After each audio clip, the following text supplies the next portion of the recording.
Hello guys, कैसे हैं आप सभी लोग। होप सब बहुत अच्छे होंगे और जो अच्छे नहीं है इस वीडियो को देखने के बाद में अच्छे हो जाएंगे। आज का जो वीडियो बहुत खास है, बहुत ही जरूरी है, क्योंकि अक्सर हम देख रहे हैं कि रिलेशनशिप जो है वो अच्छे तरीके से नहीं चल रहा। लोगों के रिलेशन में ब्रेकअप हो जा रहे हैं या तो मैरिड लाइफ में डाइवोर्स देखने को मिल रहा है।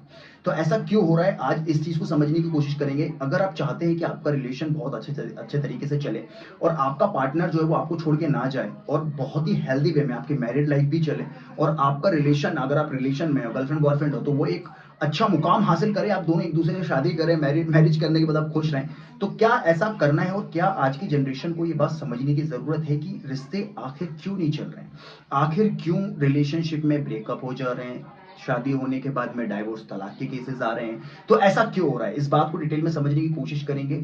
अगर आप वीडियो में नए हैं तो वीडियो को लाइक करने के साथ साथ चैनल को सब्सक्राइब कर ले और मुझसे डेली कनेक्ट रहने के लिए मेरे इंस्टाग्राम को फॉलो कर ले। चलिए आप वीडियो को स्टार्ट करते हैं।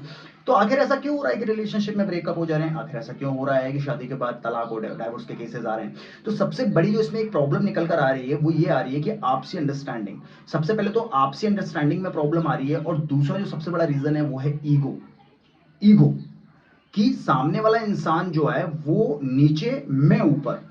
वहां पे वाइफ अपने आप को ऊपर करने में लगी है, लीड करने में लगी है, हस्बैंड अपने आप को ऊपर करने में लगा है, लीड करने में लगा है। अगर रिलेशनशिप की बात करें तो यहाँ पे भी यही चीज कि गर्लफ्रेंड को ऐसा लगता है कि वो लीड करेगी, अगर वो दब गई तो उसे दबाएगा, फिर उसे और परेशान करेगा, उसे प्रॉब्लम होगी, उसे ऐसा लगता है तो वो चाहती है वो ऊपर रहे। बंदा चाहता है कि मैं अगर नीचे हो गया तो ये मुझे दबाएगी, परेशान करेगी, मैं परेशान होऊंगा तो मैं लीड करूंगा। तो जो लीड करने वाली जो एक दिमाग में जो एक थॉट जो कि अभी की जनरेशन में आ चुका है, इसी वजह से रिलेशनशिप चल रहे हैं ना तो मैरिड लाइफ चल रही है। तो सबसे पहले तो क्या समझने की हमें जरूरत है, सबसे पहले हमें यह समझने की जरूरत है कि जो पार्टनर है आपका वो मदारी का बंदर नहीं है कि आप उसे चाबुक के डर से या एक डंडे के डर से आप उसे उठा के कुर्सी में बिठा देंगे।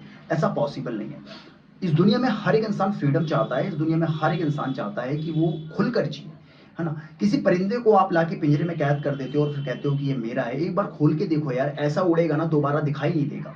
तो किसी को अपने में बांध के कैद करके आपको ये लगता है ये आपका अपना है और आप इतने प्राउडली ये चीज बोलते हैं कि मेरी गर्लफ्रेंड है, मेरी वाइफ है और मुझसे इतना प्यार करती है, मैं इससे इतना इतना प्यार करता हूँ। आपने फ्रीडम तो दिया ही नहीं। आप अगर फ्रीडम दोगे तो पता चलेगा कि वो आपके साथ में प्यार में रह रही है या परेशानी में रह रही है, या फिर वो इसलिए रह रहा है कि वो आपसे प्यार करता है लेकिन आप उससे प्यार नहीं करते, उसको ये भी समझ आ रहा है और वो सोसाइटी के डर से, लोगों के डर से जो है आपको छोड़ नहीं पा रहा है। तो सबसे पहले तो ये बात समझने की जरूरत है कि एक इंसान है, वो फ्रीडम चाहता है, उसकी अलग पर्सनैलिटी है, उसकी अलग सोच है, वो भी एक इंसान है, उसे भी सोचने का, उसे भी खुल के जीने का हक है। तो सबसे पहले तो अगर आप रिलेशनशिप में चाहते हैं ना कि आपका पार्टनर आपको छोड़ के ना जाए, आप चाहते हैं कि आपका रिलेशनशिप बहुत अच्छे से चले, अगर मैरिड लाइफ है वो भी और अगर आप गर्लफ्रेंड बॉयफ्रेंड है वो भी, तो आपको ये बात समझना पड़ेगा कि जैसा आप चाहते हैं कि लोग आपको रखें, आप वैसा ही सामने वाले को रखना स्टार्ट कर दो। क्या आप चाहोगे कोई आपकी डिसरिस्पेक्ट करे? क्या आप चाहोगे कोई आपको फॉर ग्रांटेड ले? क्या आप चाहोगे कोई आपको एज अ ऑप्शन यूज करे? क्या आप चाहोगे कोई आपको गाली दे? क्या आप चाहोगे कोई आपको कंट्रोल करने की कोशिश करे, ये कर, ये मत कर, यहाँ जा, इससे बात मत कर, उससे बात मत कर, ये मत पहन, वो मत खा? क्या आप ऐसा करोगे? अगर कोई आपके साथ ये चीज करता है तो क्या आप उस चीज को एक्सेप्ट करोगे या उस इंसान के साथ आप खुशी खुशी रहना चाहोगे? आंसर है कि नहीं, आप नहीं रह सकते। क्यों नहीं रह सकते? क्योंकि आप भी फ्रीडम चाहते हैं। तो फिर यही फ्रीडम वो इंसान क्यों डिजर्व नहीं करता, क्यों वो इंसान ये फ्रीडम नहीं कहना चाहिए कि उसको नहीं मिलना चाहिए। तो इसीलिए अगर आप चाहते हैं कि लोग आपको ऐसा रखें जैसा आप चाहते हो तो आप सामने वाले को वैसा रखना स्टार्ट कर दो, आपकी 99% प्रॉब्लम यहां पे खत्म है। आपको ये बात समझना पड़ेगा, रिश्ता बना के छोड़ने की चीज नहीं है, हर एक रिश्ते को मेंटेन करने की जरूरत पड़ती है। आप अगर भाई बहन के रिश्ते पे हो, अगर आप हस्बैंड वाइफ के रिश्ते पे हो, आप गर्लफ्रेंड बॉयफ्रेंड के रिश्ते पे हो, आप माँ बाप का रिश्ता है, दोस्ती का रिश्ता है, हर एक रिश्ते को मेंटेन करने का अपना एक तरीका है। आप सारे रिश्तों को अगर मिक्स कर देंगे तो भी आपकी लाइफ में प्रॉब्लम आएगी, अगर आप रिश्तों को नहीं समझोगे तब भी आपकी लाइफ में प्रॉब्लम आएगी। वाइफ है, उसका एक अलग मेंटेन करने का तरीका है, हस्बैंड है, उसका अलग मेंटेन करने का तरीका है, दोस्त हैं, परिवार है, सबको अपने तरीके से मेंटेन करने का तरीका है। आप मिक्स नहीं कर सकते। तो आखिर क्यों रिलेशनशिप में इतने ज्यादा ब्रेकअप्स हो रहे हैं? क्योंकि अंडरस्टैंडिंग नहीं। लीड करना है भाई, ईगो हर्ट हो रहा है ना, लीड करना है उन्हें। वो चाहते हैं कि उनकी बंदी जो है उनके हिसाब से चले, वो चाहते हैं उनका जो बंदा है उनके हिसाब से चले। तो ऐसा पॉसिबल नहीं है। अगर आप जैसा चाह रहे हो, एक मिनट के लिए आप वैसा ही खुद को समझने लगो कि वो इंसान मुझसे चाह रहा है, क्या आप करोगे?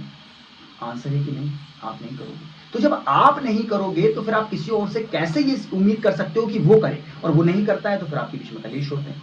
तो सबसे पहली चीज, फ्रीडम बहुत जरूरी है। एक परिंदे को, एक जानवर को भी फ्रीडम चाहिए होता है। आप किसी सर्कस के बंदर को अगर चाबुक के डर से अगर कुर्सी में बिठालते हो और ये कहते हो कि ये मुझसे प्यार करता है, इससे मेरा लगाव है, इसलिए ये बैठ गया, तो नहीं, वो मार के डर से बैठ रहा है। इसी तरीके से एक इंसान के साथ आप अति कर रहे हो, लेकिन वो भी फिर भी आपके साथ रह रहा है, इसका मतलब वो आपको खोने के डर से, क्योंकि वो आपसे प्यार करता है। और दूसरी बात, प्यार अगर खत्म हो गया है तो वो सोसाइटी के डर से, लोग क्या कहेंगे डर से, क्योंकि शादी हो चुकी है, फैमिली इन्वॉल्व हो जाती है, बच्चों के डर से वो आपको नहीं छोड़ रहा है, इसका मतलब ये नहीं है कि वो आपसे प्यार करता है। इसीलिए फ्रीडम हर किसी का हक है। Freedom, respect, value, care, emotional support रिश्तों में कोई भीख नहीं है, वो एक फर्ज है जो कि आपको अदा करना है। अगर आप वो भी नहीं कर सकते तो रिलेशन में आने का आपको कोई हक नहीं है। किसी की लाइफ को खराब करने का आपके पास कोई हक नहीं है। ना तो शादी करो, ना तो रिलेशनशिप में आओ। और अगर आप रिलेशनशिप में आना चाहते हो, अगर आप शादी करना चाहते हो, तो फिर आपको बस ये चीज समझना है कि जैसा आप चाहते हो लोग आपको रखे, वैसा आप सामने वाले को रखना स्टार्ट कर दो। आपकी लाइफ की 99% प्रॉब्लम यहाँ पे सॉल्व हो जाएगी। होप सो कि आपको वीडियो समझ में आया, और मैं जो एडवाइस आपको देना चाह रहा हूँ कि आपका, मैं नहीं चाहता हूँ कि ब्रेकअप हो, मैं नहीं चाहता हूँ आपकी मैरिड लाइफ खराब हो। तो एक बार आप ये चीज करके देखें। हस्बैंड अपनी तरफ से कोशिश करे, वाइफ अपनी तरफ से कोशिश करे, जैसा वो एक दूसरे को रखना चाहते हैं, अपने आप को रखना चाहते हैं, वैसा एक दूसरे को रखना स्टार्ट कर दें, सारे कलेश वहां पे खत्म हो जाएंगे। तो अगर वीडियो पसंद आया तो वीडियो को लाइक कर दे, चैनल को सब्सक्राइब कर दे, बेल आइकन को ऑल पे करके मुझसे डेली कनेक्ट रहने के लिए मेरे इंस्टाग्राम को फॉलो कर ले। अगर आप मुझसे चाहते हो कॉल पे 1-to-1 बात करना, तो आप मुझसे 1-to-1 बात कर सकते हैं। सेशन पेड है, 1 घंटे का सेशन होता है। कॉल पे 1-to-1 बात करते हैं। लाइफ एंड रिलेशन से रिलेटेड जो भी प्रॉब्लम है आपकी, एक्स्ट्रा मैरिटल अफेयर में फंसे हुए हो, तो एक्स्ट्रा मैरिटल हम आपको निकालने की कोशिश करेंगे। मूव ऑन आपसे नहीं बन रहा है करते, आपको प्रॉब्लम हो रही है, हम आपको मूव ऑन करने में हेल्प करेंगे। तो जो भी आपके प्रॉब्लम है उसको सॉल्व करने की कोशिश करेंगे। तो अगर आप चाहते हैं 1-to-1 कॉल पे बात करना, तो आप इंस्टाग्राम पे मुझे डीएम कर दें, और जरूर से मुझे ये बताएं कि हम आपका यूट्यूब में वीडियो देख कर आए तो आपको विशेष डिस्काउंट दिया जाएगा। Thank you for watching. प्यार और सपोर्ट बनाए रखें, अपना ख्याल रखें।